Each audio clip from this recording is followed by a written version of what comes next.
তোমাদের সকলকে স্বাগত এই ইউনিক আইডেন্টিটি চ্যানেলে। আশা করি তোমরা সকলে ভালো আছো এবং তোমাদের প্রিপারেশন খুব ভালো হচ্ছে।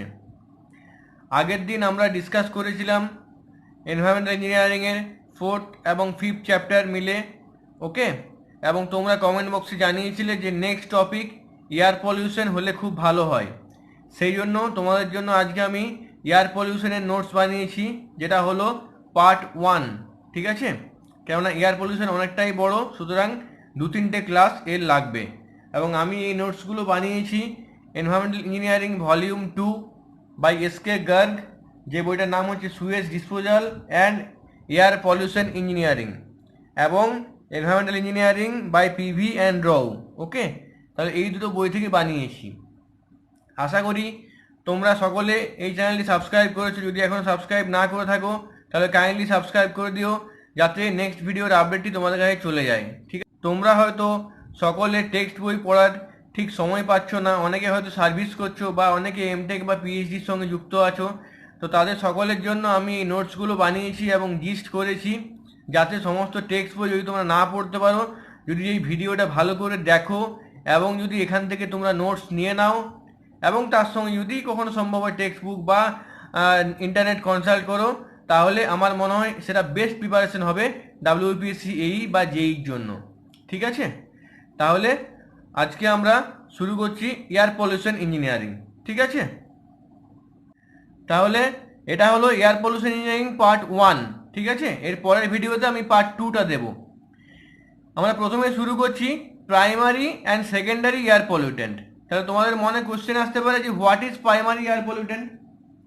সেটা হচ্ছে আমাদের এই অ্যাটমসফিয়ারে অনেক ন্যাচারাল সোর্স আছে, সেই সমস্ত ন্যাচারাল সোর্স থেকে যেই সমস্ত পলিউটেন্ট বের হয় সেইগুলো হচ্ছে প্রাইমারি এয়ার পলিউটেন্ট, ঠিক আছে।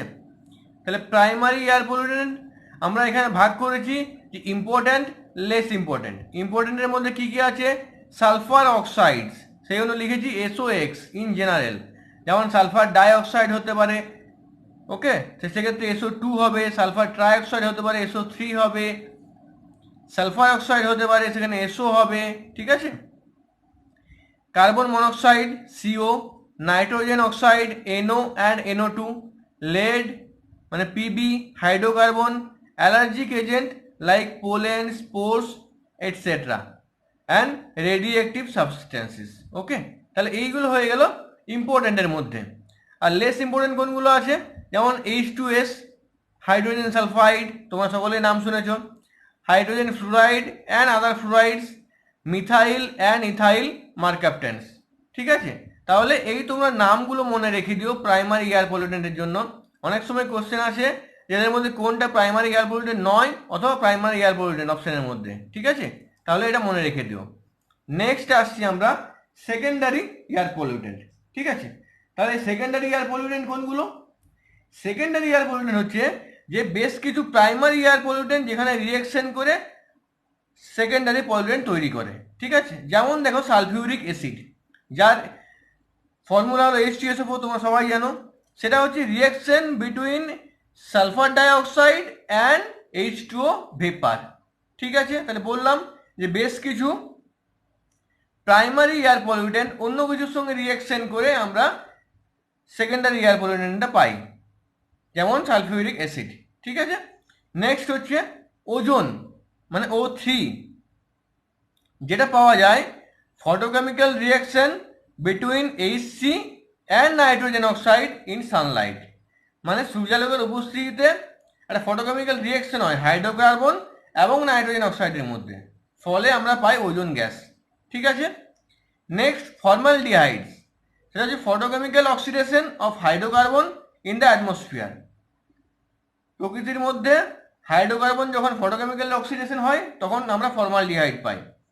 নেক্সট হচ্ছে পারক্সি অ্যাসিটাইল নাইট্রেট, যাকে আমরা PAN বলি, প্যান। সেটা হচ্ছে atmospheric oxidation of non methane volatile organic compounds, ঠিক আছে। তাহলে এই সমস্ত সেকেন্ডারি পলিউটেন্টের নামগুলো তোমরা মনে রাখবে।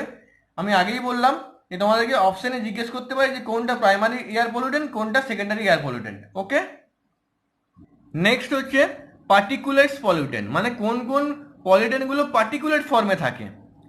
যেমন সলিড ফর্মে থাকতে পারে বা লিকুইড ফর্মে থাকতে পারে। সলিড ফর্মে কী কী থাকে, যেমন dust, smoke, fumes, fly ash. ঠিক আছে, লক্ষ্য করো তোমরা সকলেই হয়তো জানো যে স্মোক এবং ফিউমস গ্যাস, কিন্তু মোটেই তা না। স্মোক এবং ফিউমস হলো সলিড পার্টিকেলের মধ্যে পড়ছে, এবং লিকুইডের মধ্যে কি পড়ছে, মিস্ট এবং স্প্রে। ঠিক আছে, তোমরা এই এক্সাম্পলগুলো মনে রাখবে, যার জন্য আমি করেছি। এইবার আমি একটা আসছি মোস্ট ইম্পর্ট্যান্ট টপিকে, যেটা তোমাদের ইন্টারভিউতে অনেক সময় জিজ্ঞাসা করে অথবা পরীক্ষাতে কোশ্চেনও আসে। ঠিক আছে, যে conversion from parts per million মানে পিপিএম টু মাস পার ভলিউম, এটা হচ্ছে মাইক্রোগ্রাম পার এম কিউব। ঠিক আছে, এটা ভালো করে তোমরা বুঝে নাও, আমি এখানে ভালো করে বোঝানোর চেষ্টা করেছি। তারপর যদি কোনো কোশ্চেন থাকে তোমরা কমেন্ট বক্সে আমাকে লিখে জানিও। ঠিক আছে, এই ইকুয়েশনটা মনে রাখবে যে microgram per metre cube equals to ppm মানে parts per million into gram mole mass into 10⁻³ by litre per mole. ঠিক আছে, তাহলে এই এক্সপ্রেশনটা তোমরা মনে রাখবে। এইবারে দেখো, দ্য ভ্যালু অফ এল পার মোল মানে litre per mole of pollutant gas at 0°C and 1 atmospheric pressure, তার মানে 760 millimetre of Hg is equal to 22.4। ঠিক আছে, এইবারে দেখো, যদি সেটা 0°C না হয়ে অন্য তাপমাত্রা হয় অথবা প্রেসারটা যদি অন্য হয়, সেক্ষেত্রে at other values of temperature and pressure it is generally govern by Avogadro law. তোমরা ফিজিক্সে পড়েছো সকলে অনেক আগে অ্যাভোগাড্রো ফর্মুলা, সেখান থেকে আমরা জানি P1V1/T1 ইকুয়ালস টু P2V2/T2। ঠিক আছে, যেখানে PVT হলো প্রথমে কেস 1 এবং কেস 2তে P2V2T2। এখানে দেখো V1 মানে হচ্ছে volume at 0°C and 1 atmospheric pressure, সেটা হলো 22.4 লিটার পার মোল। ঠিক আছে, P2 হলো 760 millimetre of Hg, sorry P1 হলো 760 মিলিমিটার অফ Hg, এবং T1 হলো 0°C, তার মানে 273°K। ঠিক আছে, এবারে দেখো আমি এখানে একটা এক্সাম্পল করেছি যাতে তোমাদের বুঝতে সুবিধা হয়। An air sample has 80 microgram per metre cube sulphur dioxide at 20°C and 1 atmospheric pressure. তাহলে এটাকে আমাদের ppm এ কনভার্ট করতে হবে। ঠিক আছে, তাহলে আমরা প্রথমে যে রিলেশনটা পেলাম P1V1/T1 P2V2/T2 থেকে, তাহলে at 20°C and 1 atmospheric pressure 760 millimetre of Hg মানে P1 into V1/T1 equals to P2 মানে সেম আছে এক্ষেত্রে 1 atmospheric প্রেসার মানে P1 equals to P2 into V2 into T মানে হলো 273° প্লাস 20°K। তাহলে এখান থেকে আমরা পেয়ে যাচ্ছি যে V2 equals to 24.04 litre per mole. ঠিক আছে, এইবারে দেখো সালফার ডাইঅক্সাইডের ক্ষেত্রে গ্রাম মোল মাস কত হবে, আমরা জানি সালফারের ক্ষেত্রে সেটা হয় 32 এবং অক্সিজেনের ক্ষেত্রে সেটা হয় 16। তাহলে 32 প্লাস 2 ইন্টু 16 মানে হলো 64। এটা কিন্তু তোমরা এই ফর্মুলাটা কিন্তু তোমরা মনে রাখবে যে বিভিন্ন গ্যাসের ক্ষেত্রে গ্রাম মোল মাস কত। ঠিক আছে,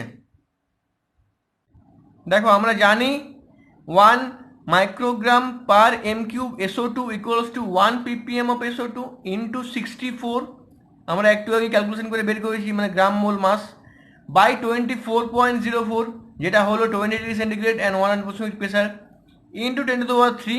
ঠিক আছে, এটা 20°তে বার করছি, সেটা আমি ব্র্যাকেট লিখে দিয়েছি। তাহলে আমাদের এখানে দেওয়া আছে 80 microgram per metre cube SO2 দেওয়া আছে 20°C তাপমাত্রায়। তাহলে SO2 এন ppm কত হবে, 24.04 ইন্টু 80 হবে, এখানে 80 দেওয়া আছে, বাই 64 বাই 10⁻³। দেখো বাই 64 বাই 10⁻³। ঠিক আছে, মানে এই ইকুয়েশনে আমরা ভ্যালুটা পুট করেছি, যেটা আমরা পেয়ে যাচ্ছি 0.03 ppm। তাহলে হয়ে গেল 80 microgram per metre cube SO2 at 20°C temperature equals to 0.03 ppm at 20°C and 1 atmospheric pressure. ঠিক আছে, তাহলে এইটা হলো SO2 এর ক্ষেত্রে আমি এক্সাম্পল দিলাম, মানে সালফার ডাইঅক্সাইডের ক্ষেত্রে। আমি তোমাদের জিনিসটা ক্লিয়ার হওয়ার জন্য আরেকটা এক্সাম্পল করেছি যাতে তোমাদের বুঝতে কোনো অসুবিধা না হয়। এখানে বলছি আমি ppm to microgram per metre কিউতে কনভার্ট করব, ঠিক আছে। এখানে বলা হয়েছে an air sample has 9 ppm carbon monoxide at 0°C and 1 atmospheric pressure. তার মানে এখানে আর আমাকে P1V1/T1 ইকুয়ালস টু P2V2/T2 করতে হবে না, কেননা এক্ষেত্রে আমাকে 0°C অ্যান্ড 1 অ্যাটমসফেরিক প্রেসারই চাওয়া হয়েছে ব্যাপারটা, ঠিক আছে। তাহলে আমরা জানি যে microgram per metre cube equals to ppm into gram mole mass into 10⁻³ by litre per mole, ঠিক আছে। এখানে দেখো gram molecular mass of carbon monoxide equals to 12 plus 16, কেননা অক্সিজেনের 16 আমরা আগেই দেখলাম, কার্বনের হচ্ছে 12, তাহলে টোটাল হয়ে গেল 28 গ্রাম পার মোল, ঠিক আছে। এবং at 0°C and 1 atmospheric pressure the volume of gas is 22.4 litre per mole. এটা সমস্ত গ্যাসের ক্ষেত্রেই হবে, ঠিক আছে। তাহলে microgram per metre cube of CO equals to 9 into, দেখো আমি ভ্যালুটা পুট করছি, ppm মানে 9 ইন্টু 28, মানে এখান থেকে 28 পেয়েছি, ইন্টু 10⁻⁴, দেখো 10⁻⁴, বাই 22.4 মানে লিটার পার মোল, ঠিক আছে। তাহলে সেটা হয়ে গেল 11,250 মাইক্রোগ্রাম পার মিটার কিউব। তাহলে এটা হয়ে গেল 11.25 মিলিগ্রাম পার মিটার কিউব। ওকে, তাহলে তোমরা আশা করি এই জিনিসটা ক্লিয়ার হলো যে মাইক্রোগ্রাম পার মিটার কিউব থেকে আমরা ppm এ কীভাবে কনভার্ট করব, অথবা পার্টস পার মিলিয়ন থেকে মাইক্রোগ্রাম পার মিটার কিউবে কীভাবে কনভার্ট করব। এটা কিন্তু ভেরি ভেরি ইম্পর্টেন্ট, তোমরা এটা কিন্তু প্র্যাকটিস করো বিভিন্ন গ্যাসের ক্ষেত্রে, ঠিক আছে। আমি এটা ডিটেলসেই পড়ালাম, যদি কোনো অসুবিধা থাকে তারপরে তোমরা আমাকে কমেন্ট বক্সে কমেন্ট করে জানিও যে কী অসুবিধা আছে। এইবারে আমি চলে যাচ্ছি কিছু কিছু পলিউডেন্টের ক্ষেত্রে ডিটেলসে, ঠিক আছে। দেখো sulphur dioxide, when inhaled it affects our mucous membrane, যখন একে আমরা নিঃশ্বাসের সঙ্গে নিয়ে নিই তখন সেটা মিউকাস মেমব্রেনকে এফেক্ট করে। It increases the breathing rate and cost oxygen deficit in the body, এটা আমাদের ব্রিদিং রেটকে বাড়িয়ে দেয় এবং অক্সিজেন ডেফিসিয়েন্সি তৈরি করে আমাদের শরীরের মধ্যে, ঠিক আছে। It causes acidity in fog, smokes and rain, আমরা পরে ডিটেলসে ডিসকাস করবো অ্যাসিড রেন নিয়ে, ঠিক আছে। It is the major source of corrosion of buildings and metal object, ঠিক আছে। মানে এই যে এর সঙ্গে রিয়েকশন করছে যার ফলে করোশন হচ্ছে এবং সেই জন্য বিল্ডিং এবং মেটালে অবজেক্টে এটা ক্ষতি হচ্ছে, ঠিক আছে। নেক্সট হলো carbon monoxide, when inhaled it replaces O2 from the haemoglobin and form carboxy haemoglobin. এটা তোমরা সকলেই জানো যে রক্তের সঙ্গে খুব বাজেভাবে বিক্রিয়া করে, যেটা হচ্ছে রক্তের যে অক্সিজেন থাকে তাকে রিপ্লেস করে দেয় CO নিজেকে দিয়ে এবং কার্বক্সি হিমোগ্লোবিন তৈরি করে, এবং যার ফলে রক্তটা আস্তে আস্তে জমাট বাঁধতে শুরু করে, ঠিক আছে। এবং অক্সাইডস অফ নাইট্রোজেন, নাইট্রোজেনের আমরা 7 রকম অক্সাইড পাই, কিন্তু তার মধ্যে নাইট্রিক অক্সাইড মানে NO এবং নাইট্রোজেন ডাইঅক্সাইড মানে NO2, এই দুটোই হচ্ছে আমাদের মানুষের শরীরের জন্য ক্ষতিকর, যেখানে NO2 is considered more injurious two human health than NO, ঠিক আছে। মানে NO থেকে NO2 অনেক বেশি ক্ষতিকর আমাদের মানুষের শরীরের জন্য। দেখো এর জন্য কি হয়, eye and nasal irritation, respiratory discomfort caused by NO2, ঠিক আছে। আমি এখানে কিছু কিছু গ্যাসের ক্ষেত্রে তার এক্সট্রা হয়ে গেলে কি ক্ষতি হয় সেটা আমি শর্টে বলেছি তোমাদের, যাতে একটা আইডিয়া থাকে। হাইড্রোজেন সালফাইড তোমরা সকলেই জানো যে পচা ডিমের মতো এর গন্ধ হয়। Its higher concentration may block oxygen transfer and damage the nerve tissues, ঠিক আছে। তাহলে আমাদের অক্সিজেন ট্রান্সফারকে ব্লক করে দেয় এবং নার্ভ টিস্যুকে ড্যামেজ করে দেয়, ঠিক আছে। এইবার দেখো আরেকটা ইম্পর্টেন্ট জিনিস নিয়ে আমরা এখন ডিসকাস করবো, সেটা হচ্ছে dispersion of air pollutant into the atmosphere, ঠিক আছে। এইটাও কিন্তু খুব গুরুত্বপূর্ণ, এটা ভালো করে তোমরা শোনো। আমি এটা মোটামুটি ডিটেলসে বলার চেষ্টা করেছি। দেখো প্রথমেই আসছি lapse rate. What is lapse rate? In the troposphere the temperature of the ambient মানে surrounding air normally decrease with an increase in the altitude or height. তোমরা জানো আমাদের এই ট্রপোস্ফিয়ারের মধ্যে যতই আমরা উপর দিকে উঠি এই এনভায়রনমেন্টে ততই টেম্পারেচারটা কিন্তু কমতে থাকে, ঠিক আছে। This rate of change of temperature is called lapse rate. এই যে কমছে টেম্পারেচারটা, তার যে রেট, তাকে বলা হচ্ছে ল্যাপস রেট। ঠিক আছে, এটা দু ধরনের হয়। First one is environmental lapse rate মানে ইএলআর, এবং এরপরে আমরা আলোচনা করব অ্যাডিয়াবেটিক ল্যাপস রেট মানে এএলআর। ঠিক আছে, তো আগে ইএলআরটা বোঝো। সেটা হচ্ছে at a particular time and a particular place. এবং তোমাদেরকে তার আগে বলে দিই একটা জিনিস, সেটা হচ্ছে ল্যাপস রেট বিভিন্ন জায়গার ক্ষেত্রে, বিভিন্ন সময়ের ক্ষেত্রে বিভিন্ন রকম হয়। ঠিক আছে, তাহলে প্রথমে হচ্ছে at a particular time and a particular place the lapse rate which can be determined by sending up a balloon equipped with a thermometer and a self-recording mechanism is known as prevailing lapse rate অথবা ambient lapse rate অথবা environmental lapse rate বা ELR। মানে কোনো একটা particular প্লেসে এবং কোনো একটা পার্টিকুলার টাইমে আমরা যদি কোনো একটা বেলুনকে একটা থার্মোমিটার দিয়ে এবং একটা সেলফ রেকর্ডিং মেকানিজম দিয়ে পাঠিয়ে দিই উপর দিকে, ঠিক আছে, তাহলে ও এনভায়রনমেন্টের যে টেম্পারেচারটা আছে সেটা মাপতে মাপতে যাবে। ঠিক আছে, তাহলে সেই ক্ষেত্রে একটা রেট অফ চেঞ্জ হবে টেম্পারেচারের।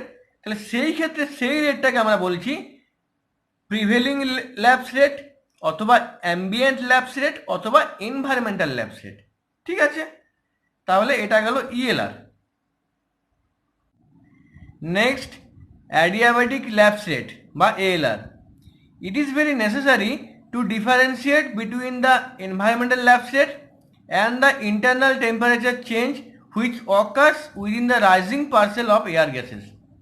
ধরো একটা এয়ার গ্যাসের পার্সেল আছে এবং সেটা হলো which is lighter and hotter than the atmosphere, মানে যেটা হচ্ছে অনেক বেশি গরম, অনেক অনেক হালকা। তাহলে আমরা যদি ওটাকে ছেড়ে দিই তাহলে ওই এয়ার পার্সেলটা আস্তে আস্তে উপর দিকে উঠবে। তাহলে এয়ার পার্সেলটা উপর দিকে আস্তে আস্তে উঠবে, এবং যত ওটা উপর দিকে উঠবে তত ও নিজের থেকে কিছু টেম্পারেচার ডিক্রিজ হবে। ধরে নিচ্ছি যে ওটা এডিয়াবেটিক কন্ডিশনে থাকবে, মানে এক্সটার্নালি ওর মধ্যে কোনো রকম হিট দেওয়া হবে না বা ওর থেকে কোনো রকম হিট লস হবে না। ঠিক আছে, তাহলে ওর একটা ইন্টারনাল টেম্পারেচার চেঞ্জ হবে। এইটাই তোমাদেরকে বুঝতে হবে যে ইএলআর এর সঙ্গে এএলআর এর ডিফারেন্সটা।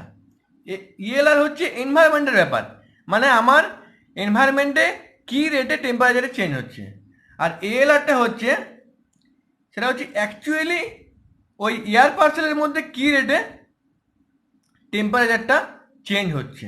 ঠিক আছে, তাহলে under adiabatic condition this rate of decrease of temperature with height is called adiabatic lapse rate or ELR. ঠিক আছে, তাহলে ক্লিয়ার হলো তোমাদের কাছে যে ইএলআর কোনটা আর এএলআর কোনটা। ইএলআর হলো গিয়ে অ্যাটমসফিয়ারিক, মানে অ্যাটমসফিয়ারের মধ্যে যে ল্যাপস রেটটা হচ্ছে, যেটা হচ্ছে এনভায়রনমেন্টের মধ্যে হচ্ছে, আর এএলআরটা হচ্ছে ওই যে এয়ার পার্সেলটা তার নিজস্ব ইন্টারনাল টেম্পারেচার চেঞ্জটা। ঠিক আছে, in case of dry air expanding and cooling adiabatically then it is called dry adiabatic lapse rate, এবং সেটা হলো 9.8 ডিগ্রি সেন্টিগ্রেড পার কিলোমিটার। ঠিক আছে, and in case of saturated or wet air this rate is calculated to be 6 degree centigrade per kilometre and is known as wet adiabatic lapse rate. তার মানে বুঝতে পারছো তোমরা যে ড্রাই অ্যাডিয়াবেটিক ল্যাপস রেটটা বেশি হয় 9.8 ডিগ্রি সেন্টিগ্রেড পার কিলোমিটার, এবং ওয়েট অ্যাডিয়াবেটিক ল্যাপস রেটটা কম হয়, সেটা হয় 6 ডিগ্রি সেন্টিগ্রেড পার কিলোমিটার। তোমরা এইগুলো একটু মনে রাখবে, এটা কিন্তু ইন্টারভিউ তোমাদের ধরতে পারে অথবা তোমাদের রিটেন পরীক্ষাতেও কিন্তু এটা আসতে পারে। ঠিক আছে, এবারে হচ্ছে environmental condition with respect to ELR and ALR. এটাও কিন্তু একটা ইম্পর্ট্যান্ট টপিক যেটা আমি ডিসকাস করছি, কাইন্ডলি মন দিয়ে শুনো। সেটা হচ্ছে কেস 1, ইএলআর ইজ গ্রেটার দেন এএলআর, মানে environmental lapse rate is greater than adiabatic lapse rate. দেখো আমি এখানে গ্রাফটা এঁকেছি, টেম্পারেচার এক্স অ্যাক্সিস বরাবর এবং ওয়াই অ্যাক্সিস বরাবর হাইট। ঠিক আছে, এবং এই পেন্সিল দেওয়াটা হচ্ছে ইএলআর এবং এইটা হলো ডটেড পেন দিয়ে এটা হলো ALR। এই ক্ষেত্রে environment is said to be unstable, ঠিক আছে। In such case the rising parcel of air will remain always warmer than the surrounding environment, ঠিক আছে। এক্ষেত্রে কি হবে, যে এয়ার পার্সেলটা সবসময় গরম থাকবে আশেপাশের এনভায়রনমেন্টের থেকে, সেই জন্য এক্ষেত্রে আনস্টেবল হবে এনভায়রনমেন্টটা। এইবারে দেখো prevailing ELR in such condition is called as super adiabatic lapse rate, কেননা এই ELRটা ALR এর থেকে ভ্যালু বেশি বলে একে বলা হচ্ছে সুপার অ্যাডিয়াবেটিক ল্যাপস রেট। তাহলে তোমরা এই টার্মটা মনে রাখো আর এই গ্রাফটা মনে রেখো, আর ELR গ্রেটার দেন ALR হলে পরে এনভায়রনমেন্ট আনস্টেবল হয়, এটা মনে রাখো, ঠিক আছে। এবারে দেখো কেস 2, সেটা হচ্ছে ELR লেস দেন ALR, মানে environmental lapse rate is less than ALR, adiabatic lapse rate. দেখো এখানেও আমি গ্রাফটা এঁকেছি, সেটা হলো টেম্পারেচার, এখানে এক্স এক্সিস বরাবর, ওয়াই এক্সিস বরাবর হাইট। দেখো এক্ষেত্রে ALRটা আগে এঁকেছি ডটেড লাইন দিয়ে পেন্সিলে আগেবারের মতোই, এবং এখানে দেখো পেন্সিল দিয়ে ELR এঁকেছি এবং পেন দিয়ে আমি এখানে ALR এঁকেছি, ঠিক আছে। The environment is said to be stable, যখন অ্যাডিয়াবেটিক ল্যাপস রেটটা এনভায়রনমেন্টাল ল্যাপস রেট থেকে বেশি হয় সেক্ষেত্রে এনভায়রনমেন্টটা স্টেবল হয়, এবং এই ক্ষেত্রে the prevailing ELR is called a sub adiabatic lapse rate, কেননা ELR এর ভ্যালুটা হচ্ছে ALR এর থেকে কম।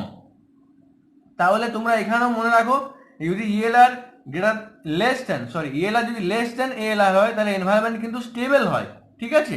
তোমরা গ্রাফটা মনে রেখো, এবং এই ক্ষেত্রে ELR কে বলা হয় সাব অ্যাডিয়াবেটিক ল্যাপস রেট, এই টার্মটা মনে রাখো।